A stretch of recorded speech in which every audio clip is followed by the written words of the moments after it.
But no sooner than CNN announced their big catch, the CIA threw the challenge flag, saying, quote, CNN's narrative that the Central Intelligence Agency makes life or death decisions based on anything other than objective analysis and sound collection is simply false.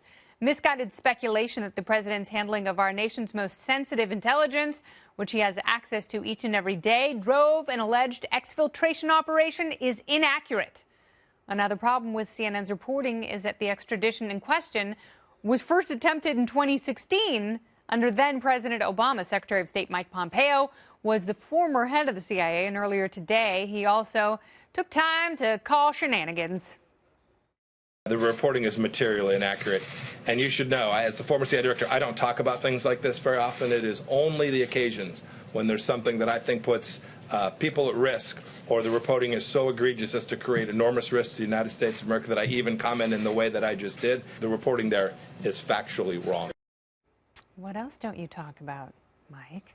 NBC News also catching heat tonight for potentially divulging the address of the spy. In the CNN report, the network sent a correspondent to a Washington, D.C. neighborhood and quoted two former FBI officials who said it was the home of the Russian source. Security experts say that was both unethical and dangerous. And as of tonight, CNN is standing by its reporting that the president forced the CIA to send in the punt team. But was this just another butt fumble by them?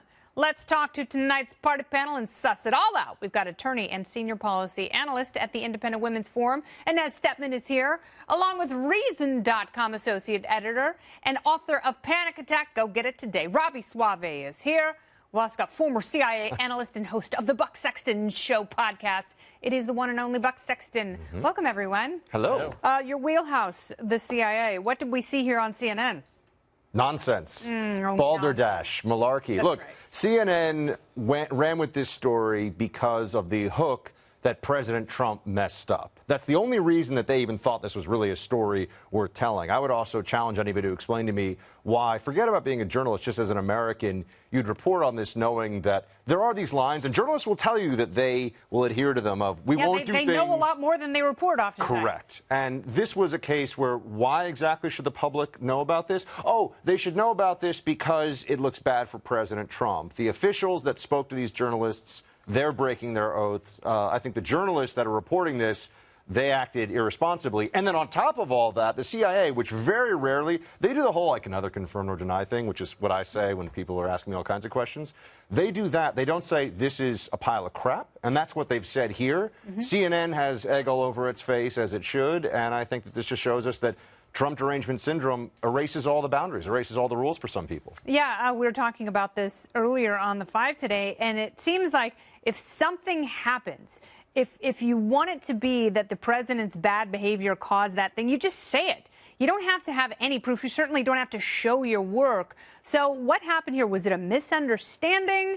Was it a loose correlation that was made to seem very tight? I mean, they make every story about how Trump is bad, right? So they're going into this story looking for that angle. And even when they don't find information to confirm it. That's not journalism, is it? It's not journalism, it's entertainment. They're entertaining people who want to think that Trump is the very worst and horrible human being who ever lived and everything he does is wrong. So even when they hear things that are like, I mean, the New York Times threw cold water on this story saying, no, we couldn't find anything to support that. But it's like they hear, well, Trump's not involved, but some of the media go, so you're saying Trump's involved. It was Trump, wasn't it? Like they're just not speaking the same language. So Trump met with the Russian ambassador at the White House. Clearly. Like that's a crime. Yeah. Kislyak. Yeah. The Sergeys. Oh, Lavrov. Yes, both of them were there. Yeah. Oh, it was like they have Russian names. A tale of two Sergeys. That's all I need to know. But the New York Times report beat slurping commies, as far as I'm concerned. Go ahead. Borscht is good this time of year. No, I would say that the New York Times report looks bad for the Obama administration, actually, because the indication would be that senior officials, when Obama was president, were talking to journalists about this, perhaps too much, a little too chatty, and that may have been why the initial exfiltration occurred. But then again, the CIA says this is all crap anyway, so I don't know. The whole thing. Go ahead, Inez. There's that leak angle that you just brought up. How did this story start? Who started it? Who started talking to the press? Who had and information? With what false information? What looks like now false information? And one of the things I think most Americans don't know is that if you are you're a career official in most of these agencies, including in the intelligence services, is you can't be fired. It takes you 2 years to get fired, even if you get convicted of a felony on the job. I mean, the process for firing these people is impossible, and that's why a lot of them feel totally emboldened to go ahead and leak stories that benefit them politically. And I think that's a larger problem across this administration. They have a lot of people who are trying to leak things to make no, it's so easy to get fired everywhere else. No, everywhere else you can actually get fired. One slip of the tongue or any other appendage and you're gone. You're canceled, but not so in the federal government.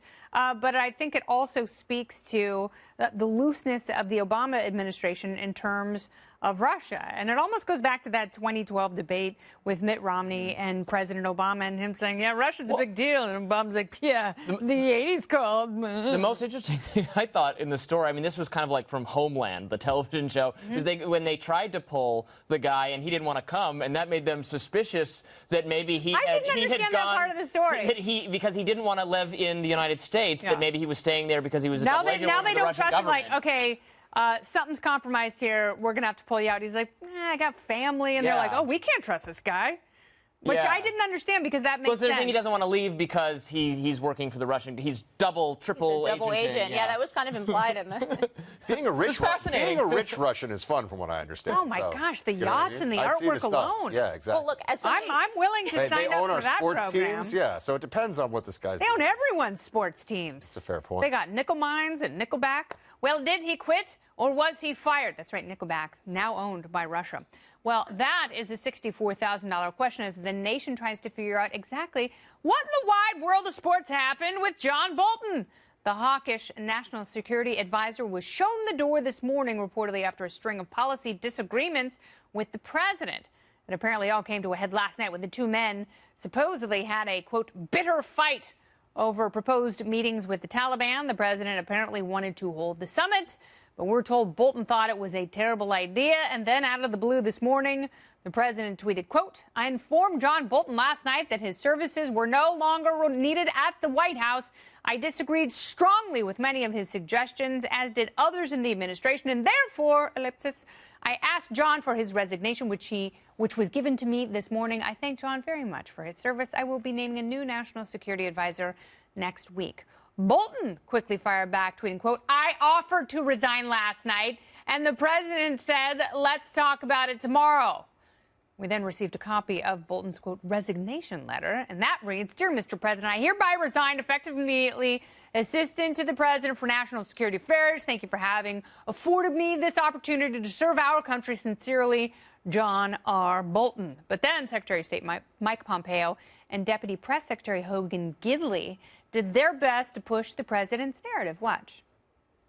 So last night, the president asked for Ambassador Bolton's resignation. As I understand it, it was received this morning. Last night, the president of the United States asked John Bolton to tender his resignation. It was delivered to the president today. At the end of the day, it really doesn't matter if he quit or if he was fired.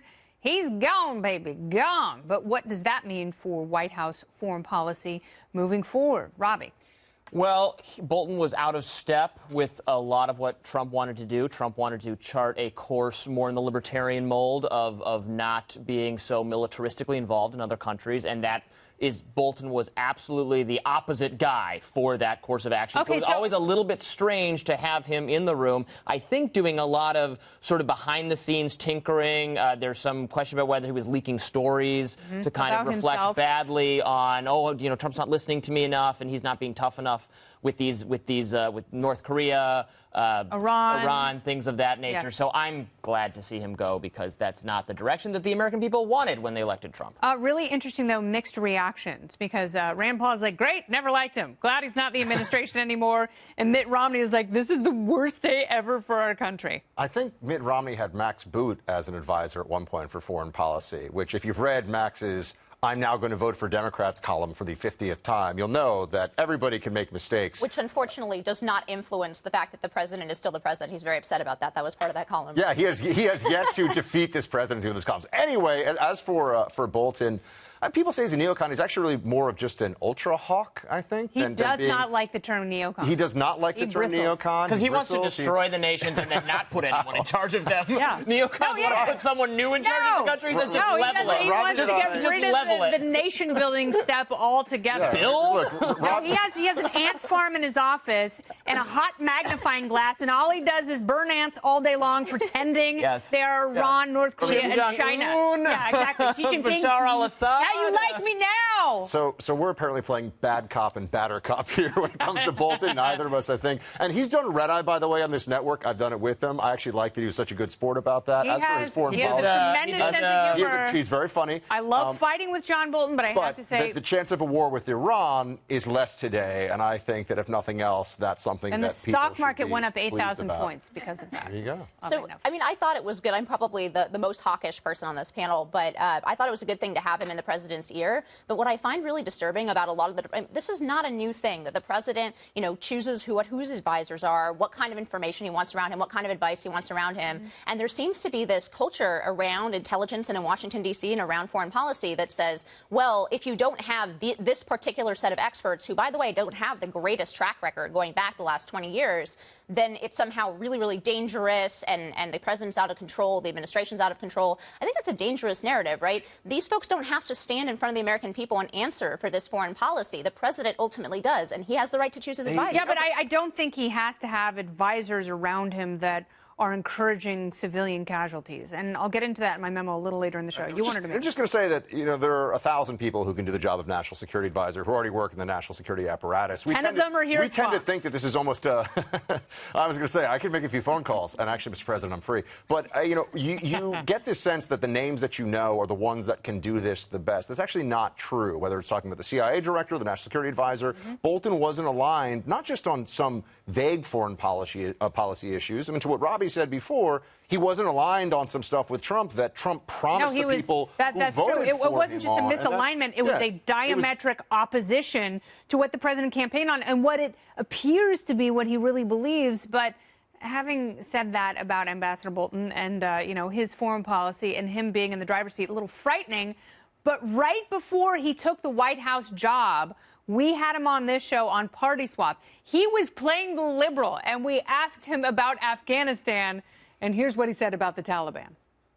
Honestly, I believe the Taliban at heart are just agrarian reformers, and all they want is peace in their valleys, and instead we send in these troops, and we've had 19 or 20 years or 30 years or whatever it is of warfare.